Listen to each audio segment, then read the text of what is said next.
Hello everyone, welcome to my channel software testing world by RS. Friends, आज के video में हम जानेंगे STLC। STLC मीन्स क्या होता है? Software testing life cycle. Software testing life cycle. तो सबसे पहले जानते हैं कि सॉफ्टवेयर टेस्टिंग लाइफ साइकिल क्या है। STLC software testing life cycle क्या है? सो STLC is a sequence of specific activities conducted during the testing process। STLC क्या है? एक एक्टिविटी है, मीन्स सीक्वेंस एक्टिविटी कर सकते हैं कि जो हम स्टेप बाय स्टेप या फेज बाय फेज परफॉर्म करते हैं। ठीक है, तो उसी को एक्टिविटीज कहते हैं। Specific sequence of specific activities conducted during the testing process. कब किया जाता है? टेस्टिंग प्रोसेस के दौरान ये लाइफ साइकिल चलती है। ठीक है, तो इसके STLC जानने से पहले हमने वीडियो बनाया था SDLC पे, सॉफ्टवेयर डेवलपमेंट लाइफ साइकिल। तो आप उस वीडियो को देख सकते हैं। ठीक है, उसमें एक फेज आता है टेस्टिंग फेज।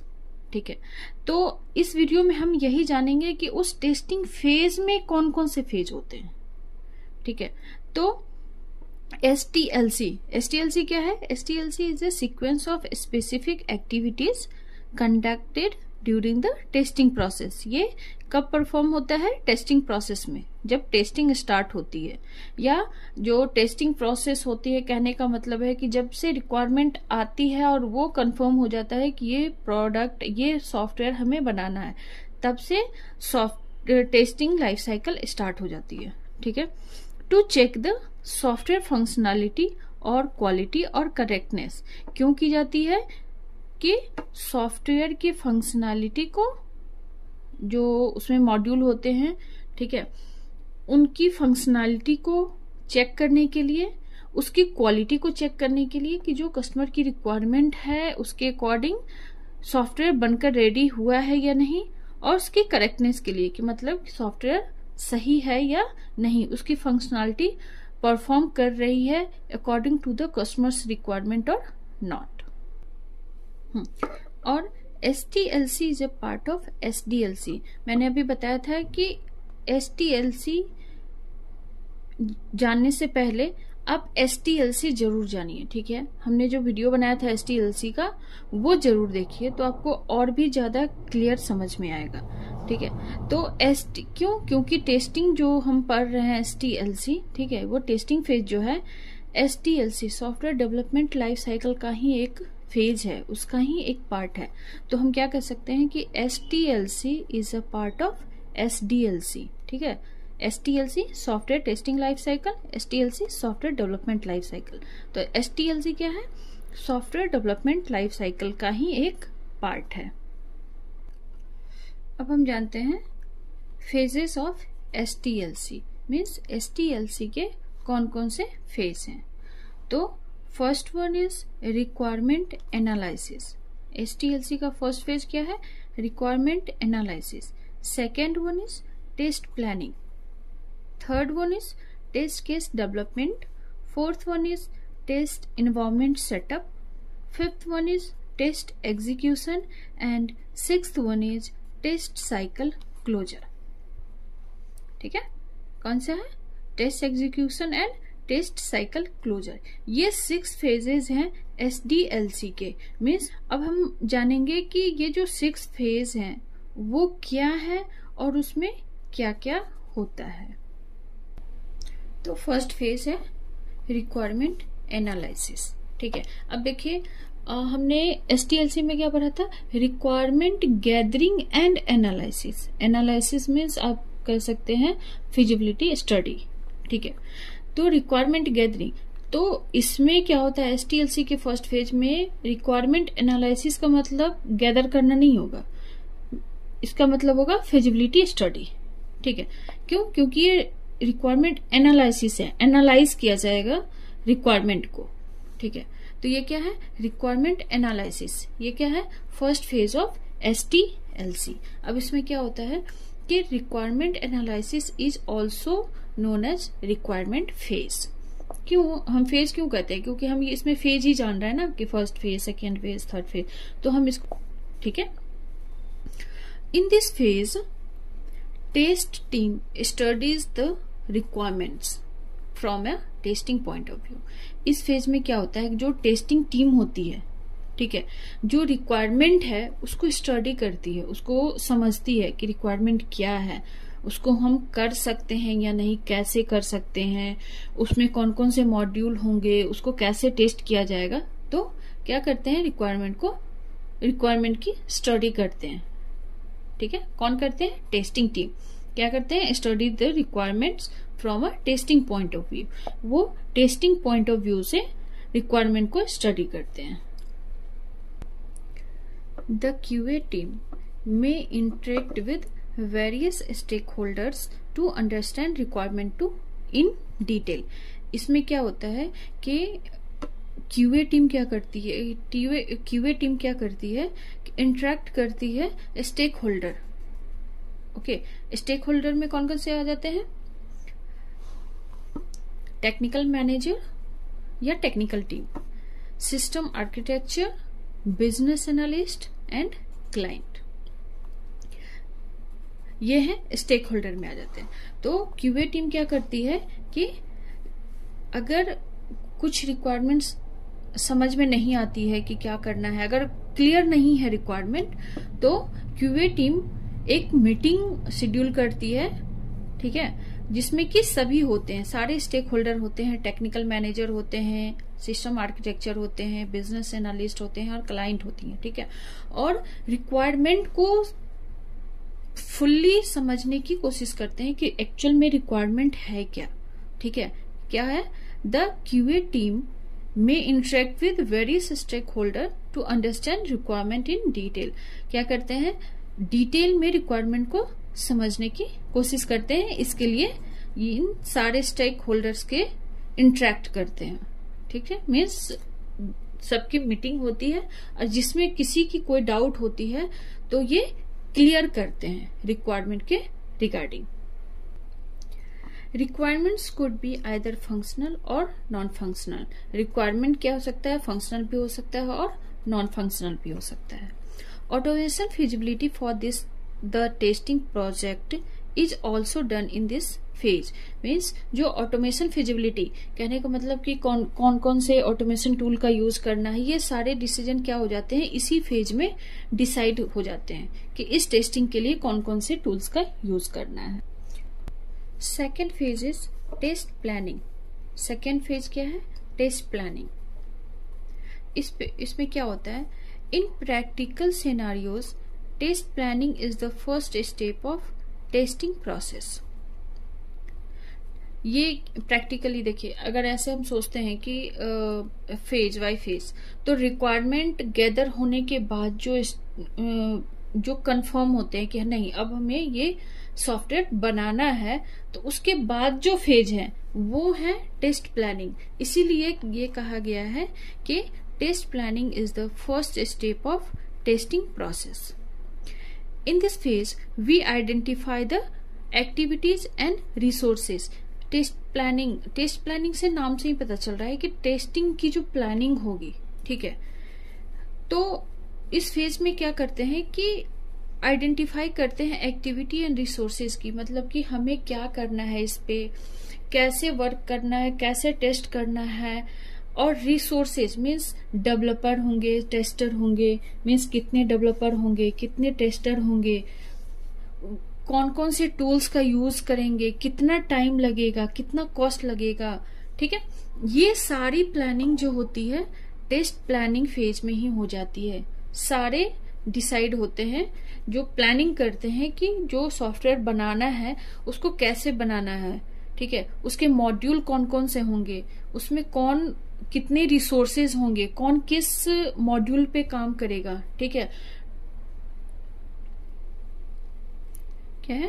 क्या करेंगे। टेस्ट टूल के selection means test effort estimation, means कितना एफर्ट लगेगा, रिसोर्सेज कौन कौन से होंगे, उनकी क्या रिस्पॉन्सिबिलिटी होगी, और अगर हमारे पास रिसोर्सेज नहीं है तो हमें हायर करना होगा, और अगर हैं तो कौन कौन से होंगे, कौन किस मॉड्यूल पे काम करेगा, ये सारे डिसाइड होते हैं टेस्ट प्लानिंग फेज में।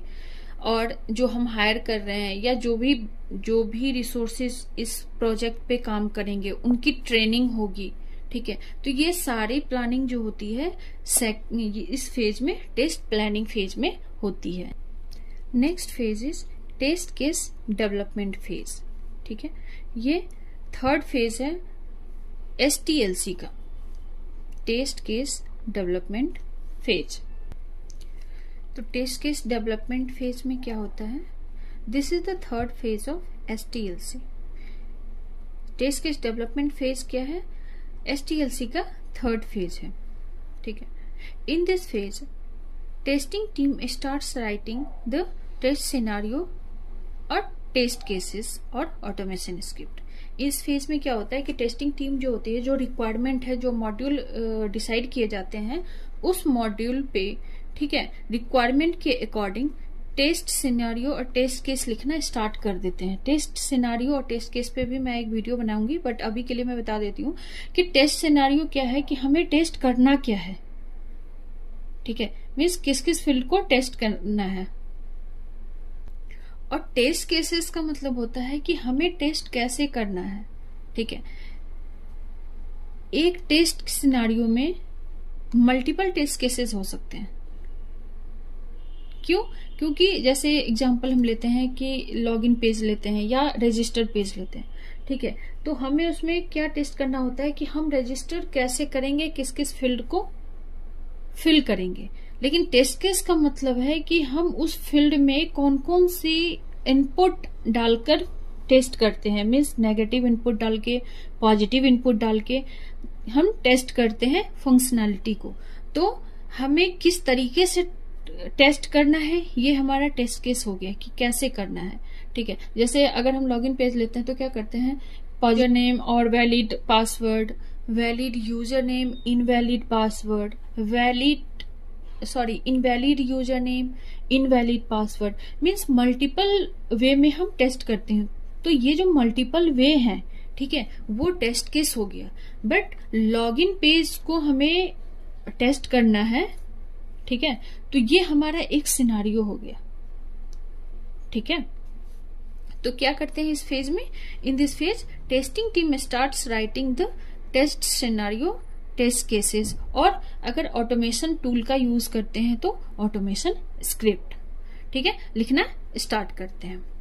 और क्या है, test data also prepared in this phase, means जो इनपुट डालकर हम फंक्शनैलिटी को टेस्ट करेंगे तो इनपुट क्या हुआ, वो डेटा हो गया, ठीक है। तो क्या होता है, जो टेस्ट डेटा जो डिसाइड होते हैं वो भी टेस्ट केस डेवलपमेंट फेज में ही होते हैं। और जब सारे सिनेरियो टेस्ट केस लिख लिए जाते हैं मॉड्यूल के अकॉर्डिंग, तो उसके बाद क्या होता है कि एक डॉक्यूमेंट बनाया जाता है, ठीक है। एक डॉक्यूमेंट बनाते हैं जिसको क्या बोलते हैं, RTM, means requirement traceability matrix.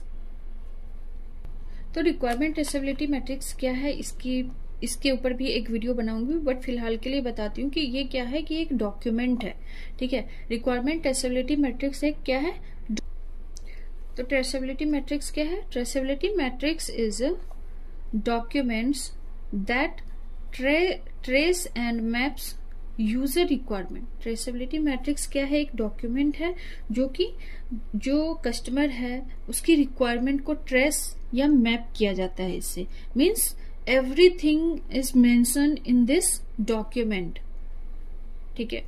सारी चीज मेंशन होती है कि हमने क्या टेस्ट किया है, हमें क्या टेस्ट करना है और हमने क्या कर लिया है, ठीक है। तो ये मैच करा सकते हैं कि हमारी रिक्वायरमेंट क्या क्या थी, हमने क्या क्या टेस्ट कर लिया है और कौन कौन सी टेस्टिंग बच गई है।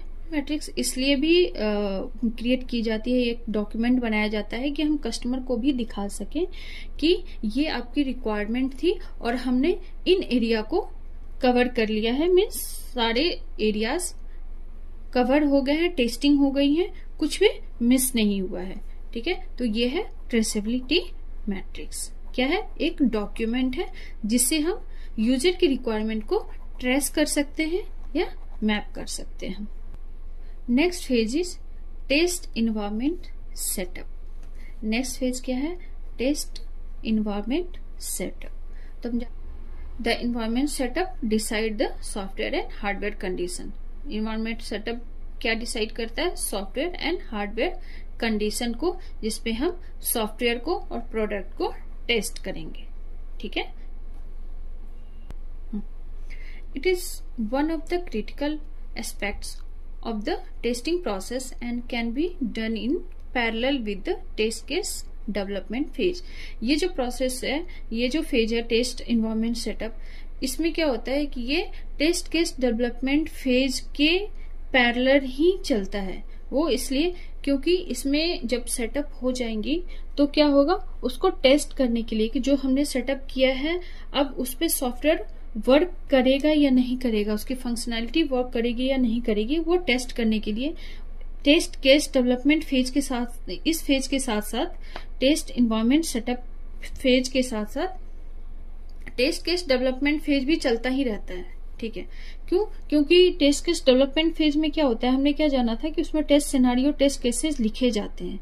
और टेस्ट इन्वायरमेंट सेटअप में क्या होता है कि उसके इन्वायरमेंट को सेटअप किया जाता है कि हम सॉफ्टवेयर को टेस्ट कर सकें। ठीक है, तो इसमें ये दोनों ही पैरेलल चलता है कि जब वो इन्वायरमेंट सेटअप, जब सेटअप कंप्लीट हो जाए तो हम एक बार चेक कर सकें कि सॉफ्टवेयर फर्दर टेस्टिंग के लिए रेडी है या नहीं है। Test team may not be involved in this activity if the development team provides the test environment. इसमें क्या है कि टेस्ट टीम सेटअप करती है, इस फेज में इन्वॉल्व रहती है, बट ये नहीं भी रह सकती है अगर development team test environment provide करके दे। ठीक है, तो टेस्टिंग टीम को इस एक्टिविटी में इन्वॉल्व होने की कोई जरूरत नहीं होती। क्यों, क्योंकि उसे ऑलरेडी प्रोवाइड किया गया है टेस्ट इन्वायरमेंट। तो टेस्ट टीम क्या करती है, direct perform smoke testing, smoke testing perform करती है। स्मोक टेस्टिंग अभी मैंने बताया था कि जो टेस्ट केस डेवलपमेंट फेज होती है और जो टेस्ट केस इन्वायरमेंट सेटअप, वो दोनों पैरेलल चलती है। क्यों, क्योंकि जब टेस्ट केस लिखा जाएगा, ठीक है, जो डेटा है उसमें उन्हीं कौन से इनपुट हमें डाल के फंक्शनलिटी को टेस्ट करने हैं वो कंप्लीट हो जाएंगे, तो हम टेस्ट इन्वायरमेंट सेटअप में अब हम टेस्टिंग स्टार्ट कर सकते हैं। ठीक है, तो उसके लिए सबसे पहले स्मोक टेस्टिंग की जाती है कि टेस्ट करने के लिए कि जो एप्लीकेशन है उसकी जो मेन फंक्शनैलिटी है वो वर्किंग है या नहीं है। सबसे पहले स्मोक टेस्टिंग की जाती है कि जो सॉफ्टवेयर बनकर रेडी हुआ है, ठीक है, उसमें जो मेन फंक्शनैलिटी है वर्क कर रही है कि नहीं कर रही है। जब वो मेन फंक्शनैलिटी वर्क कर रही है तो हाँ, फिर नेक्स्ट जो टेस्टिंग होंगे वो परफॉर्म कर सकते हैं, मीन सॉफ्टवेयर रेडी है फर्दर टेस्टिंग के लिए। ठीक है, नेक्स्ट फेज है टेस्ट एग्जीक्यूशन। अब टेस्ट एग्जीक्यूशन, जो टेस्ट करना है उसको एग्जीक्यूट करना। ठीक है, तो टेस्ट एग्जीक्यूशन में क्या होता है, execute tests as per plan. जो टेस्ट केस लिखे गए हैं, ठीक है, जो सिनेरियो लिखा गया है उसके अकॉर्डिंग जो टेस्ट केस लिखे गए हैं उसको एग्जीक्यूट करते हैं टेस्ट केस एग्जीक्यूशन फेज में। जितने भी टेस्ट केस लिखे गए हैं उसको एग्जीक्यूट किया जाता है। जो डिफरेंट इनपुट होते हैं, नेगेटिव और पॉजिटिव इनपुट डालकर उसे टेस्ट किया जाता है। मीन्स जो सॉफ्टवेयर है उसकी जो फंक्शनैलिटी है उसको टेस्ट की जाती है कि functionality as per the requirement work कर रही है या नहीं कर रही है। Document test results and log defects for failed case. इसमें क्या किया जाता है कि जब टेस्ट किया जाता है तो ऑब्वियस सी बात है कि कुछ टेस्ट केस फेल होंगे, कुछ टेस्ट केस पास होंगे। ठीक है, तो उसके भी डॉक्यूमेंट बनाए जाते हैं कि कौन कौन से मीन्स पास हैं और कौन कौन से फेल हैं। Map defects to test case in RTM. RTM में हमने बताया था कि एक डॉक्यूमेंट है जिसमें कि हम ट्रेस करते हैं यूजर रिक्वायरमेंट को। ठीक है, और जब हम टेस्ट करेंगे तो ऑब्वियस सी बात है उसमें कुछ फेल होंगे। तो फेल होते हैं तो उस डिफेक्ट को क्या करते हैं, टेस्टिंग टीम डेवलपमेंट टीम को या पर्टिकुलर डेवलपर को सेंड करती है फुल डिटेल के साथ कि हमने कैसे स्टेप बाय स्टेप टेस्ट किया है और हमें क्या एरर आ रहा है, ठीक है, तो वो उसको डेवलपमेंट टीम को भेजती है। डेवलपमेंट टीम और पर्टिकुलर डेवलपर उसको फिक्स करते हैं उस बग को, और फिर से टेस्टिंग टीम को सेंड करते हैं रीटेस्ट करने के लिए, ठीक है, कि हमने बग को फिक्स कर दिया है, अब आप रीटेस्ट करके चेक कर लो। तो क्या है, retest the defect fix, retest करते हैं टेस्टिंग टीम जो बग फिक्स की गई है, ठीक है। और track the defects to closure, और ये जो बग रेज होते हैं और फिक्स होते हैं, ये तब तक ये प्रोसेस चलता रहता है जब तक ये सॉफ्टवेयर फुल्ली बग फ्री ना हो जाए। क्या कहते हैं, track the defect to closure, means ये प्रोसेस चलता रहता है जब तक कि सारे बग फिक्स ना हो जाए और सॉफ्टवेयर स्टेबल ना हो जाए, बग फ्री ना हो जाए। Next phase is test cycle closure. Test cycle closure is the last phase of the STLC। तो अब हम जानते हैं कि इस फेज में क्या होता है। Test cycle phase is completion of the test execution, means test cycle phase क्या है, टेस्ट एग्जीक्यूशन का सबसे लास्ट फेज है, ठीक है, which involves several activities like test completion matrices and test result. Means overall test cycle closure में क्या होता है, जब टेस्टिंग फेज में सारे टेस्ट केस एग्जीक्यूट कर दी जाती है, ठीक है, अब उसमें बहुत सारे बग रेज होते हैं, फिक्स होते हैं, बट कुछ बग्स ऐसे भी होते हैं जो कि हम बाद में भी फिक्स कर सकते हैं, ठीक है। अभी ये ज्यादा इम्पोर्टेंट नहीं है, और बिजनेस पॉइंट ऑफ व्यू से या फंक्शनैलिटी के पॉइंट ऑफ व्यू से ये बग इम्पैक्ट नहीं कर रहा है सॉफ्टवेयर को या प्रोडक्ट को, ठीक है। तो ये सारी चीजें, उसके बाद क्या होता है कि एक डॉक्यूमेंट रेडी किया जाता है जिसमें कि कितने कौन कौन से टेस्ट केस हैं, हमने क्या एक्टिविटीज की है, कितने बग रेज हुए हैं, कितने फिक्स हुए, everything is mention in that document, okay. सारे डिटेल्स उस डॉक्यूमेंट में मेंशन होते हैं, तो एक रिपोर्ट बनाई जाती है final. Test cycle closure phase में ही क्या होता है कि एक मीटिंग होती है जिसको कि हम क्या बोलते हैं, रेट्रोस्पेक्टिव मीटिंग। इस मीटिंग में हम क्या डिस्कस करते हैं कि बग से लेके, मीन्स जो हमारे बग हैं जो कि फिक्स अभी तक नहीं हुए हैं, तो वो हम कब फिक्स कर सकते हैं, क्या हमें अभी फिक्स करना चाहिए या नेक्स्ट स्प्रिंट में, या आगे हम उसको फिक्स करेंगे। और क्या मीटिंग होती है, मीटिंग में कि सारे जितने भी टीम मेंबर्स होते हैं सबसे एक पूछा जाता है, डिस्कस किया जाता है कि हमने इस स्प्रिंट में क्या सही किया, क्या सही नहीं किया, और जो सही नहीं हुआ है तो उसके लिए हम नेक्स्ट स्प्रिंट में क्या अच्छा कर सकते हैं, ठीक है। So retrospective meeting is meeting conducted on the last day of the meeting और at the end of the sprint. इसमें ये मीटिंग कब की जाती है, या तो लास्ट डे की जाती है या जो स्प्रिंट खत्म होते हैं, ठीक है, उस टाइम की जाती है जब खत्म हो जाते हैं, and of the sprint, okay. तो आज के वीडियो में हमने पढ़ा STLC क्या है, उसके फेजेस क्या, तो डिटेल में पढ़ा। तो आपको हमारा ये वीडियो आज कैसा लगा कमेंट बॉक्स में जरूर बताइए। वीडियो अच्छी लगी हो तो लाइक और शेयर कर दीजिए और चैनल को सब्सक्राइब कर दीजिए। Thank you.